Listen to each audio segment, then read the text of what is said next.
पाकिस्तान के इस हिस्से में गृह युद्ध जैसे हालत बने हुए हैं। बलूच लिबरेशन आर्मी ने नौशकी और पुंजगुर में ऐसा हमला बोला है कि मानो पाकिस्तानी सेना की उन टुकड़ियों की कमर सी टूट गई है। आए हाय। नमस्कार दोस्तों, हॉकफिट न्यूज में आप सभी का हार्दिक स्वागत है। बलूचिस्तान में बलूच लिबरेशन आर्मी के योद्धाओं ने पाकिस्तानी सेना पर जबरदस्त हमला बोल दिया है और पूरी तरह से ये एक युद्ध ही है जिसमें 100 से भी ज्यादा पाकिस्तानी सैनिकों की मौत हो चुकी है। पाकिस्तानी सैनिकों के मारे जाने की खबर तकरीबन पूरी पुष्टि हो चुकी है। बताया जा रहा है कि बलूच लिबरेशन आर्मी के हमले में फ्रंटियर कोर के IG major general Ayman Bilal Safdar की भी मौत हो गई है। इस वक्त भी पाकिस्तानी सेना और बलूच लिबरेशन आर्मी के बीच एक जबरदस्त युद्ध चल रहा है और एक साथ दो मोर्चों पर हुए भीषण हमले के बाद से पाकिस्तान के सैनिकों को संभलने तक का मौका नहीं मिला और उसे अपने सैनिकों की जान माल का तगड़ा नुकसान उठाना पड़ा है। तो भारत में मिठाइयां बंटनी चालू हो गई हैं। पाकिस्तान के इस हिस्से में गृह युद्ध जैसे हालत बने हुए हैं। बलूच लिबरेशन आर्मी ने नौशकी और पुंजगुर में ऐसा हमला बोला है कि मानो पाकिस्तानी सेना की उन टुकड़ियों की कमर सी टूट गई है। आए हाय, क्या बढ़िया था गुरु।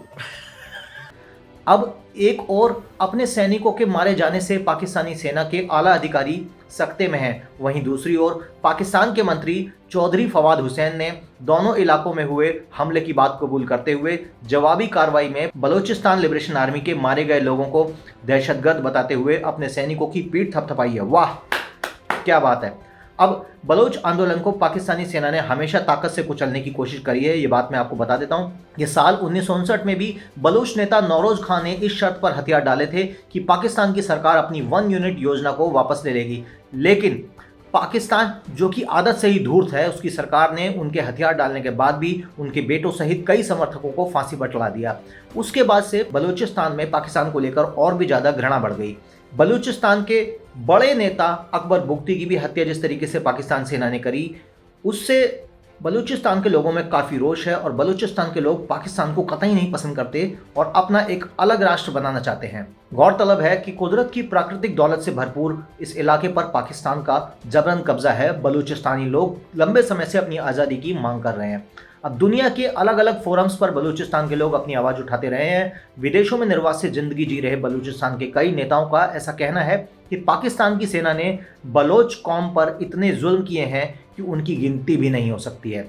ये सभी नेता पाकिस्तान से आज आज़ादी चाहते हैं और ज़्यादातर बलोच ये समझते हैं कि जिस तरीके से उन्हें ज़बरदस्ती पाकिस्तान के अंदर मिलाया गया वो गैर कानूनी और अनैतिक था। जब ब्रिटिश गए तो बलोचों ने अपनी आज़ादी घोषित कर दी थी और पाकिस्तान ने ये बात कबूल भी कर ली थी, लेकिन आदत से मजबूर पाकिस्तान इस बात से बाद में मुकर गया।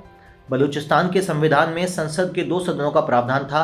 कलात के खान ने उन दोनों सदनों पर यह फैसला छोड़ दिया कि उन्हें क्या करना चाहिए। दोस्तों, इसी के साथ आज मैं आपको एक कविता भी सुनाना चाहता हूँ। मैं समझता हूँ आपको पसंद आएगी। दुश्मनों की चाल को ध्यान से देखें और समझें कि वो देश में क्या नैरेटिव बना रहे हैं। सबसे पहले मुगल भारतीय बन गए और भारतीय काफिर बन गए। वाह। नेहरू, खान, माइनो आदि गांधी बन गए और भारतीय मूर्ख बन गए। अब हिंदू महासभा वाले सड़क पर आ गए और सड़क छाप वामपंथी दिल्ली में मुख्यमंत्री बन गए। मोमीन कश्मीरी बन गए और जो असली में कश्मीरी पंडित थे वो शरणार्थी बन गए। असम, बंगाल आदि प्रदेशों में बांग्लादेशी बंगाली बन गए और बंगाली हिंदू बाहरी बन गए।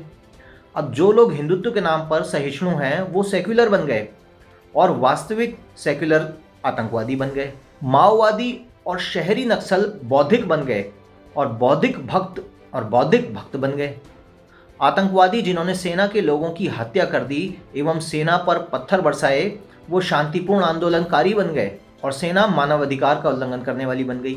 टुकड़े टुकड़े करने वाले गैंग देशभक्त बन गया, जबकि देशभक्त को अपमानजनक रूप से संघी या अल्ट्रा नेशनलिस्ट के रूप में ब्रांडेड कर दिया गया। अस्थि के लिए इस्तेमाल की जाने वाली लकड़ी एक पर्यावरणीय चिंता बन गई, जबकि दफन के लिए बर्बाद करी जाने वाली भूमि धर्मनिरपेक्ष जन्म अधिकार बन गई। रक्षाबंधन के दौरान राखी में इस्तेमाल किए गए ऊन भेड़ को चोट पहुंचाते हैं, लेकिन बकरी ईद के दौरान हजारों बकरी सबसे क्रूर तरीके से कत्ल कर रहे हैं, वो बकरी ईद धार्मिक स्वतंत्रता बन गई। तुष्टीकरण धर्मनिरपेक्ष हो गया, जबकि समानता कम्युनल बन गई। आरएसएस वाले आतंकवादी बन गए, लेकिन ओसामा बिन लादेन जी, हाफिज साहेब जी और हुर्रियत और राष्ट्रवाद और शांति के शिखर बन गए। दलाली करने वाले लोग पत्रकार बन गए, जबकि सच्चाई बोलने वाले लोग दलाल बना दिए गए। भारत माता की जय कहना सांप्रदायिक बन गया, जबकि भारत तेरे टुकड़े होंगे को freedom of speech, freedom of expression बन गया। फूट डालो और शासन करो समावेशी बन गया, और सबका साथ सबका विकास विभाजन का कारण बन गया। सोचें और समझें कि आखिर ये कांग्रेस, वामपंथी, इन लोगों का जो गठजोड़ है मीम भीम वाला, इस देश में आखिर ये करना क्या चाहते हैं। और उससे भी बड़ी एक बात यह है कि एक हिंदू बहुल देश में कांग्रेस ने ये सब आखिर कर कैसे लिया। ये सवाल गंभीरता से सोचने वाला है, और इस सवाल को मैं आप लोगों के ऊपर छोड़ूंगा। अब इसी बीच एक और बड़ी खबर आ रही है।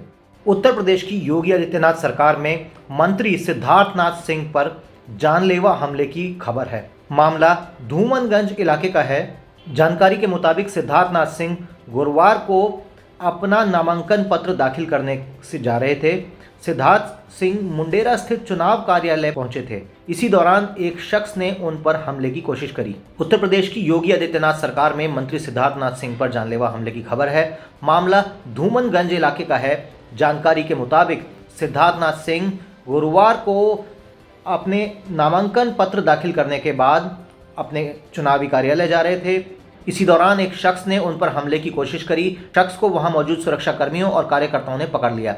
बताया जा रहा है कि युवक के पास से ब्लेड और जहर मिला है। फिलहाल पुलिस युवक से पूछताछ कर रही है। आपको बता दें कि हाल ही में उत्तर प्रदेश सरकार के प्रवक्ता और कैबिनेट मंत्री सिद्धार्थनाथ सिंह ने योगी आदित्यनाथ को बुलडोजर सीएम कहा था, जिसके बाद से उत्तर प्रदेश की सियासत और ज़्यादा गर्मा गई। अब प्रयागराज की शहर पश्चिमी विधानसभा सीट से दूसरी बार चुनाव लड़ रहे सिद्धार्थनाथ सिंह ने खुद को सीएम योगी आदित्यनाथ का एक्सपेरिमेंटल बॉय बताया। उन्होंने कहा कि जिस तरीके से शहर के पश्चिम में माफिया अतीक अहमद के अवैध कब्जे की ज़मीन को खाली कराकर उस पर योगी सरकार ने बुलडोज़र चलाया है, वैसे ही 2022 में बीजेपी की दोबारा सरकार बनने पर पूरी फिल्म दिखाई जाएगी, क्योंकि ये तो सिर्फ ट्रेलर था, पूरी फिल्म अभी बाकी है। तो ये अपने आप में एक बहुत बड़ा बयान है। सिद्धार्थनाथ सिंह अक्सर अपने बड़े बयानों के लिए भारतीय राजनीति में जाने जाते हैं। गौरतलब है कि 2017 में चुनाव जीतने के बाद सिद्धार्थनाथ सिंह ने कहा था कि उन्होंने प्रधानमंत्री नरेंद्र मोदी के एक्सपेरिमेंटल बॉय के रूप में चुनाव लड़ा है।